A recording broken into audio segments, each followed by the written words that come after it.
ये राजा महल है, क्योंकि राजा महल में आ गए जैसे अभी संजय भैया ने बताया।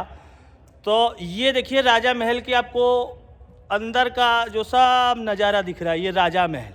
और अभी जो बता रहे थे ये दरबार के बाद कैसे कहाँ राजा महल में हम लोग प्रवेश कर गए हैं, ये आप लोग बाकी आगे की कहानी यहाँ संजय जी से फिर पूछते हैं।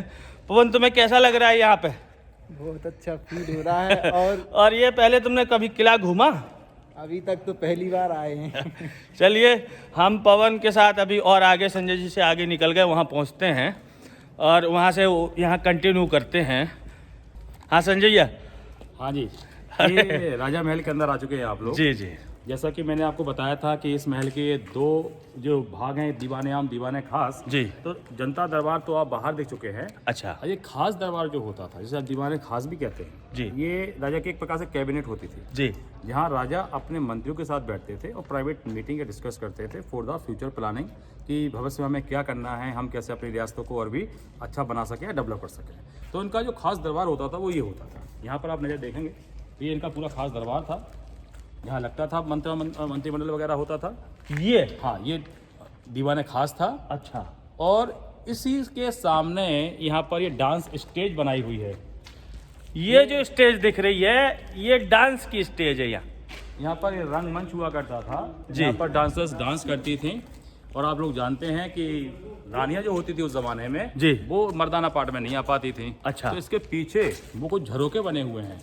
कहाँ? उधर? हाँ, ये आप देखें एक मिनट ऐसे दिखाते हैं। हाँ, ये देखिए, ये देखिए ये जो झरोखे हैं वो जो और तीन झरोके हैं, हाँ, उनके पीछे रानियां खड़ी हो जाती थी। अच्छा। और वो बाहर का सारा कुछ देख पाती थी और कोई ताक झाक नहीं कर पाता था। ये इसी के जस्ट सामने ये देखिए स्टेज बनी हुई है और ये जस्ट इधर पीछे झरोके बने हुए हैं।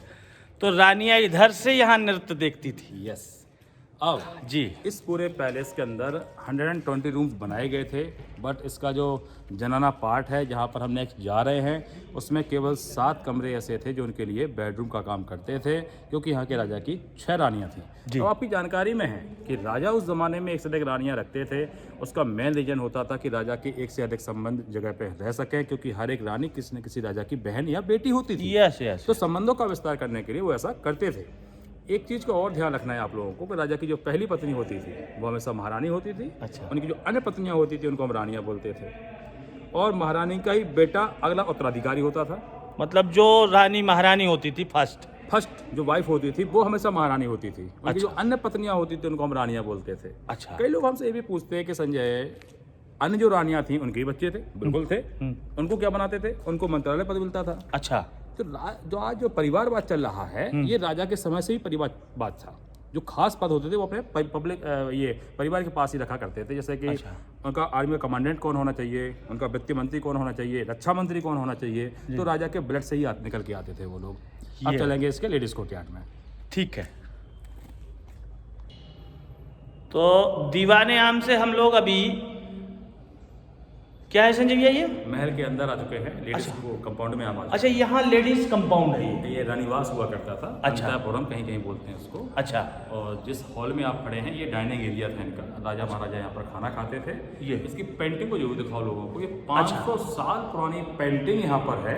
अच्छा, एक मिनट दूसरे एंगल से कैमरा लगाते हैं संजय भैया पेंटिंग के लिए। हाँ, ये देखिए, ये संजय भैया बता रहे हैं कि ये पेंटिंग जो है यहाँ की बहुत ही स्पेशल है। इसके बारे में थोड़ा डिफाइन करिए, क्या बोल रहे थे संजय भैया? ऐसे बोलो। ये पेंटिंग जो है ये 500 साल पुरानी है। इन सभी पेंटिंग में प्राकृतिक रंगों का उपयोग हुआ था और प्राकृतिक रंग ही पॉसिबल उस जमाने में होते थे। अच्छा। तो ये आप ये सामने देख रहे हैं। तो ये हम थोड़ा एंगल से अलग अलग टाइप से पेंटिंग दिखाते हैं। ये पेंटिंग एक्चुअल नेचुरल है और ये जो कलर किए गए उसी समय के कलर हैं। जब कैसे बनाए गए वो तो नहीं पता मेरे को, लेकिन आजकल केमिकल वाले कलर नहीं है, ये नेचुरल पत्तियों से या जमीन से निकले हुए उससे ये कलर बना के तैयार किया गया है। और थोड़ा मैं ऐसे भी दिखाता हूँ आपको।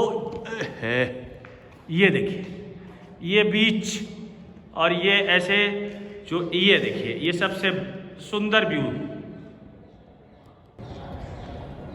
और ये पेंटिंग कारपेट की तरह क्यों है? क्योंकि ऐसा ही सेम कारपेट राजा महाराजा स्कूलों के ऊपर बिछाते थे, ऐसे ही कलर के इनके पर्दे होते थे। तो ओ आप एक इमेज बना सकते हैं कि उस ज़माने में जहाँ राजा बैठ के खाना खाते थे कितनी सुंदर जगह हुआ करती थी। जी कंटिन्यू संजय भैया। हाँ, तो हम बता रहे थे आप लोगों को कि यहाँ पर ये जो कारपेट वगैरह है ये सब नीचे बिछा होता था।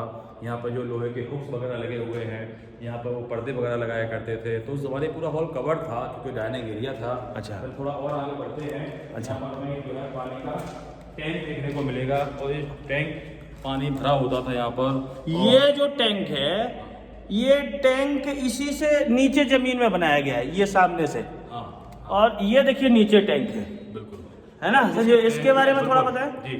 इस टैंक में पानी वगैरह भरा होता था, इसके ऊपर फूल वगैरह होते थे। जैसे 2 प्रकार के फूल यहाँ पर बहुत अच्छे होते थे, एक मधुकामनी होती थी, एक जैस्मिन फ्लावर होता था। अच्छा फिर इसके ठीक ऊपर हमें सीलिंग पे 2 लोहे के छल्ले देखने को मिलते हैं, अच्छा। जो ये बताते हैं कि इनके सहारे से ये जो छल्ले हैं शायद, हाँ। इससे मैं कैप्चर करता हूँ, अगर होता है तो ये देखिए ऐसे छल्ले 2 लगे हुए हैं। हाँ, ऐसे छल्ले यहाँ पर लगे। जी संजय भैया, तो छल्ले के बारे में बता रहे थे। बिल्कुल, इसके सीलिंग पे 2 लोहे के कड़े हैं, छल्ले हैं, हाँ। जो कि 16वीं सदी के हैं। हाँ उनके सहारे से बड़ा सा एक पंखा लगाते थे यहाँ पर। अच्छा और दोनों तरफ में वो दासियां खड़े होकर के उस फैन को खींच के चलाती थी, अच्छा। ताकि इसके अंदर बैठे राजा रानियों को ठंडी और सुगंधित हवा मिल सकेगी, क्योंकि ये राजा महल है, इसलिए यहाँ पे हर चीज़ संभव है।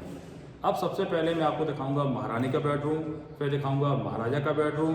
इनके बेडरूम में बनी हुई विष्णु भगवान के अवतारों की पेंटिंग भी दिखाऊंगा। उसका मेन रीजन ये है कि ओरछा के जो महाराज थे वो श्री कृष्ण भगवान के भक्त थे और जो महारानी थी वो राम भक्त थी। अब दोनों भगवान विष्णु भगवान के अवतार हैं, तो इनके बेडरूम में जो विष्णु भगवान के अवतारों की पेंटिंग है उसके बारे में अपन चर्चा करेंगे। ओके। तो अभी संजय भैया ये कहाँ, कौन से महल में आ गए अपन लोग? महल तो अभी राजा महल ही चल रहा है। जी जी। राजा महल के अंदर जो महारानी का शयन कक्ष है, ये शयन कक्ष है। हम उसमें खड़े हैं। ये वही महारानी थी जो भगवान श्री राम को कभी अयोध्या से ओरछा लेकर के आई थी, जिसकी चर्चा हम चतुर्भुज मंत्र में बाद में करने वाले हैं। क्योंकि सबसे पहले तो ओरछा में ये महल बनाया गया था, और जो महल बनाया गया था उसका निर्माण 1501 में हुआ था। तो ओरछा की शुरुआत इस महल से होती है। बुंदेला राजाओं का राज परिवार इसी महल में रह करके आगे बढ़ा है। उसके बाद जो 3 नंबर के राजा थे मधुकर साय जी, उनकी महारानी का ये बेडरूम है जो भगवान राम को अयोध्या से ओरछा लेकर के आई थी। अब हम चर्चा करते हैं कि इस महल का जो निर्माण है वो 1501 में स्टार्ट हो गया था, लेकिन पहले राजा ने ये महल कंप्लीट नहीं कर पाया था, उनकी डेथ हो गई थी। समस्या बड़ी थी उस ज़माने में, क्योंकि प्रॉपर रोड नहीं थे, ट्रांसपोर्ट की भी समस्या थी। तो जो मटेरियल यूज हुआ है उसमें पहुँचने में भी काफ़ी सारा वक्त लगा था। तो ऐसे करके 2 राजाओं की डेथ हो गई। मधुकर जी ने कंप्लीट किया था। उन्हीं की वो 6 रानियाँ थी, उनकी प्रथम रानी के बेडरूम में हम लोग खड़े हैं। वाह। अब यहाँ जो पेंटिंग हम देख पा रहे हैं, इस पूरी पेंटिंग का सब्जेक्ट विष्णु भगवान के अवतारों से लिया है। पेंटिंग बहुत सुरक्षित है क्योंकि अंधेरे में है। एक चीज़ बता दें कि अंधेरे में कलर खराब नहीं होते हैं। अब यहाँ पर जो विष्णु भगवान का पहला अवतार था, ये आपकी आंखों के ठीक सामने है, मछली के रूप में। इनको बोलते हैं मत्स्य अवतार। अच्छा, ये देखिए मत्स्य अवतार जो भगवान का ही अवतार है, ये आपको दिख रहा है, और ये महल के अंदर ही है। दूसरा था कछुए के रूप में कच्छप अवतार। ये देखिए कच्छप, भगवान का ही अवतार कच्छप अवतार। ये मत्स्य अवतार, उसी के जस्ट बगल में कच्छप अवतार। तीसरा था वराह। तीसरा संजय भैया? वराह। अच्छा, 12 है अवतार। ये देखिए 12 है अवतार। चौथे थे नरसिंह भगवान। उसी के जस्ट बगल में 12 के नरसिंह भगवान। 5वां था वामन अवतार, एक छोटा सा रूप लेकर के आए थे। वो अच्छा। छाते के नीचे खड़े हुए हैं, सामने हमको दिख रहे हैं आपको। ये देखिए 52 अवतार है। सबसे राइट हैंड पे देखेंगे तो 52 अवतार है। और छठ में थे परशुराम, उनके ठीक पीछे ही है 52 अवतार के। और 52 अवतार के जस्ट बगल में जो धनुष लिए दिख रहे हैं, फरसा लिए दिख रहे हैं, और सारे हथियार उनके हाथ में, वो परशुराम जी। परशुराम के बाद श्री राम भगवान अपनी सीता जी के साथ वहाँ बैठे हैं।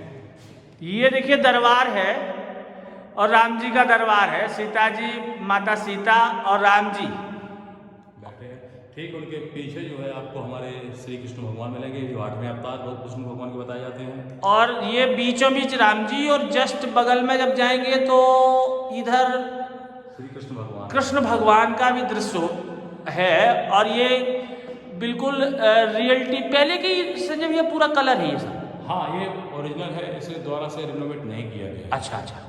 फिर 9वां जो विष्णु भगवान का अवतार हुआ था वो बुद्ध के रूप में हुआ था। अच्छा। तो बुद्ध भगवान भी विष्णु भगवान के अवतार थे, ये सत्य है। अच्छा। और 10 में आएंगे कल्कि के रूप में, जिनके आते ही कलयुग खत्म हो जाएगा, फिर नया युग आएगा, इसको हम सतयुग बोलेंगे। तो सतयुग में सच्चे लोग मिलेंगे, सो हम और आप सतयुग में फिर से मिलेंगे। ये देखिए अभी लेडीज कोर्टयार्ड में हम खड़े हुए हैं। ये पूरा यहाँ का दृश्य देखिए, और ये महारानी का बेडरूम था जहाँ अभी आपको कलाकृतियाँ दिखाई। उससे निकल के अब मैं राजा महाराजा के बेडरूम में प्रवेश करने जा रहा हूँ, जिसके बाद संजय भैया खड़े हैं। बाकी आगे का इतिहास संजय भैया से जानते हैं।